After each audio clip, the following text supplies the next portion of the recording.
आज का टॉपिक है कॉन्सेप्ट ऑफ रिपेटरी। तो आइए स्टार्ट करते हैं।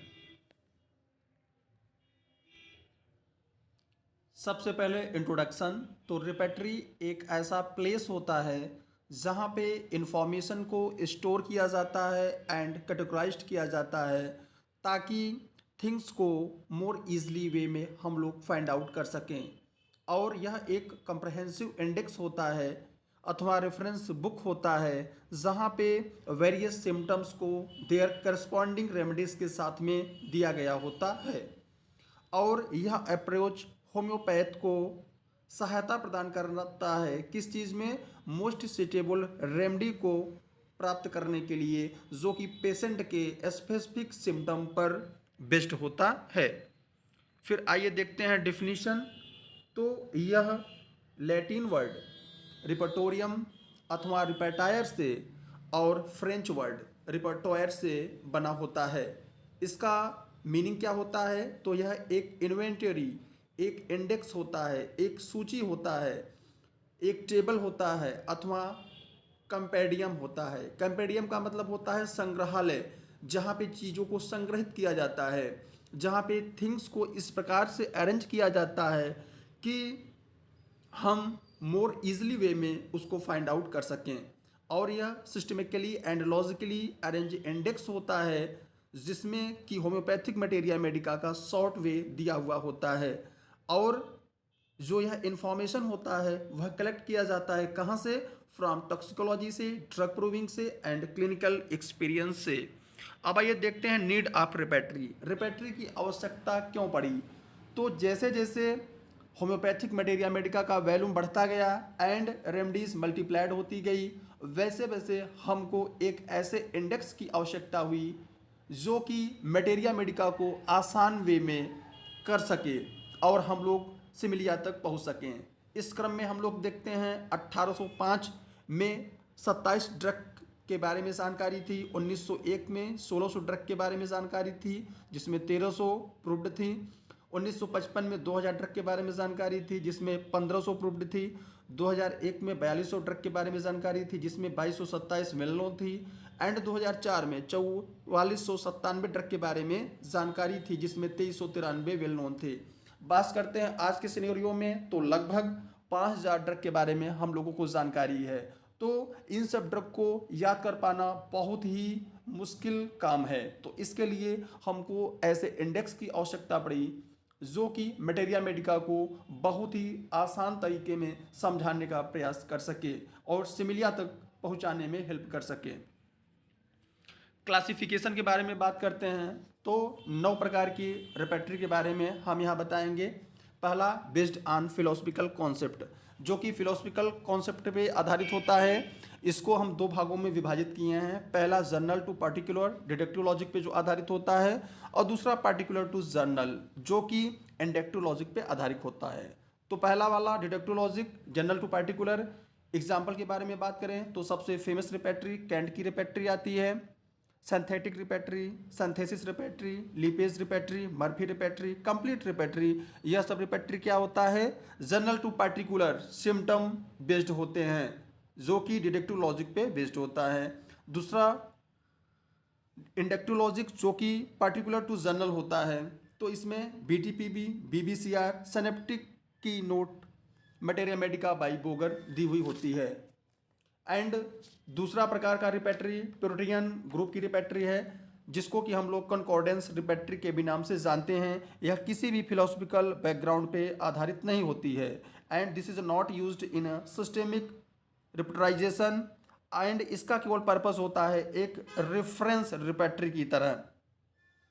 और अगर इसके एग्जाम्पल के बारे में बात करें तो नर की रिपेटरी, गेंट्री की repertory, Jahr manual, Allen symptom register, Robert sensation as if and Hering analytical symptom of mind आता है।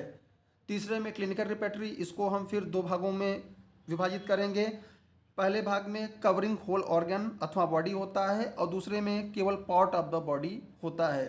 तो जो होल बॉडी को कवर करता है उसमें बोरिक की मटेरिया मेडिका, जेएच क्लार्क की रिपेटरी आती है एंड जो इंडिविजुअल ऑर्गन या पार्ट को रिप्रेजेंट करता है, उसमें बेल्स की डायरिया आता है, मॉर्गन का यूटेराइन ऑर्गन आता है, एलन रिपेट्री ऑफ इंटरमिटेंट फीवर आता है। चौथे रिपेट्री कार्ड रिपेट्री में, जिसमें कि कार्ड अरेंज होता है सिस्टमेटिकली, जो कि मोस्ट सिमिलिया तक पहुंचाने में सहायता प्रदान करता है। इसमें किशोर कार्ड रिपेट्री, भोगर card repertory, index field card repertory, P Sankaran card repertory and Sharma's card repertory है। पांचवें प्रकार की रिपेट्री में मैकेनिकल एडेड रिपेट्री है, जिसमें कि आरपी पटेल द्वारा लिखित मैकेनिकल एडेड रिपेट्री ऑटो विजुअल रिपेट्री दी हुई है। फिर छठवें प्रकार की रिपेट्री में रिपेट्री सॉफ्टवेयर आता है, जो कि डाटा बेस्ड होता है, जो कि आज के डेट में हम लोग उसका यूज़ करते हैं, जैसे रडार, कारा, होम्योपैथ, ऑर्गोनॉन 96 एंड पॉलीक्रिस्टा जैसे सॉफ्टवेयर हैं।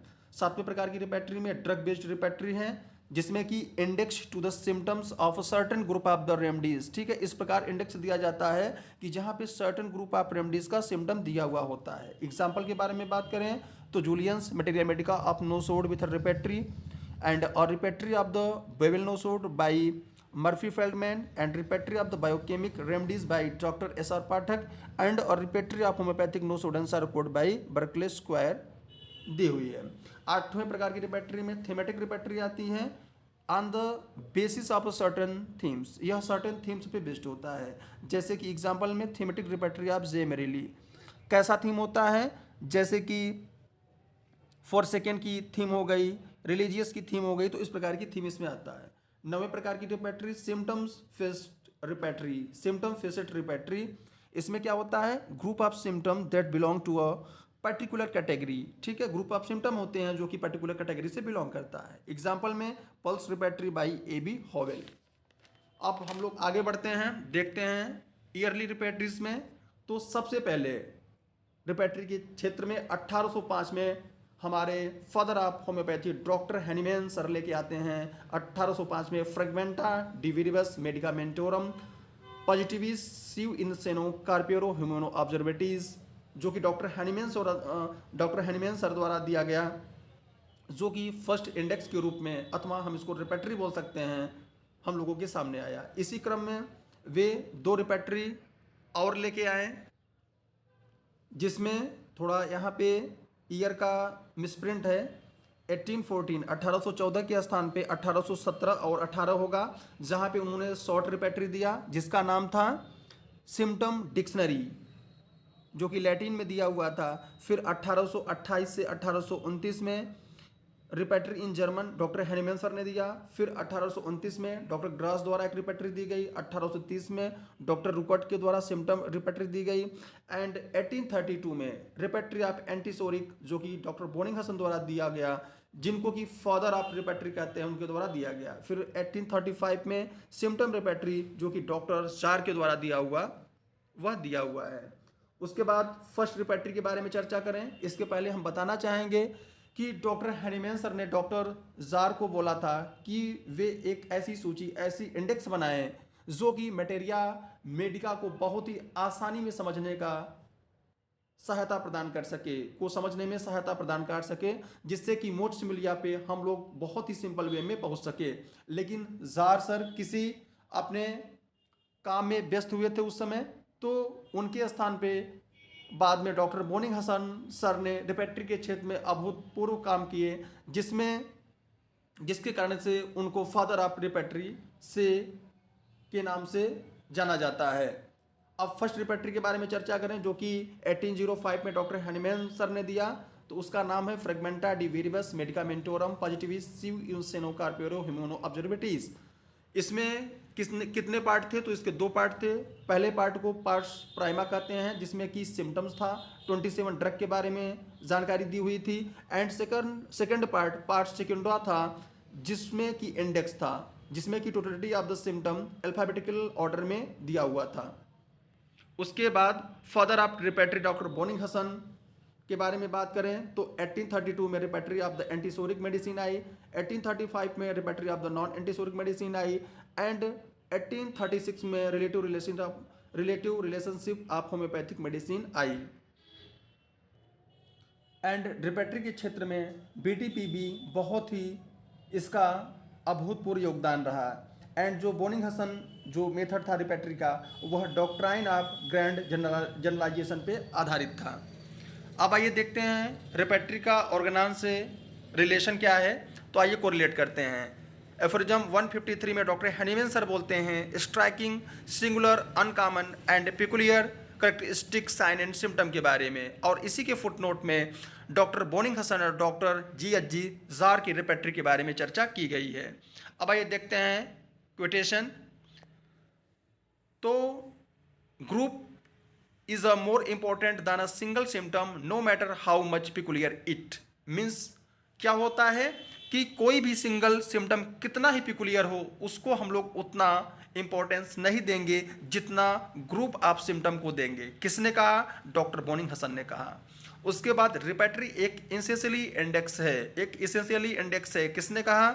डॉक्टर सीएम बोकर ने कहा। फिर the mechanical use of repertory never leads to artistic prescribing not to remarkable result. ठीक है, मीन्स एक केवल मशीन की तरह रिपेट्री का यूज करके हम किसी भी संतोषजनक परिणाम पे नहीं पहुंच सकते हैं। किसने कहा? डॉक्टर जेटी कैंट के द्वारा। मीन्स रिपेट्री को एक केवल मशीन की तरह यूज करने से उसका एक बहुत ही अच्छा रिजल्ट हम लोग नहीं पा सकते हैं।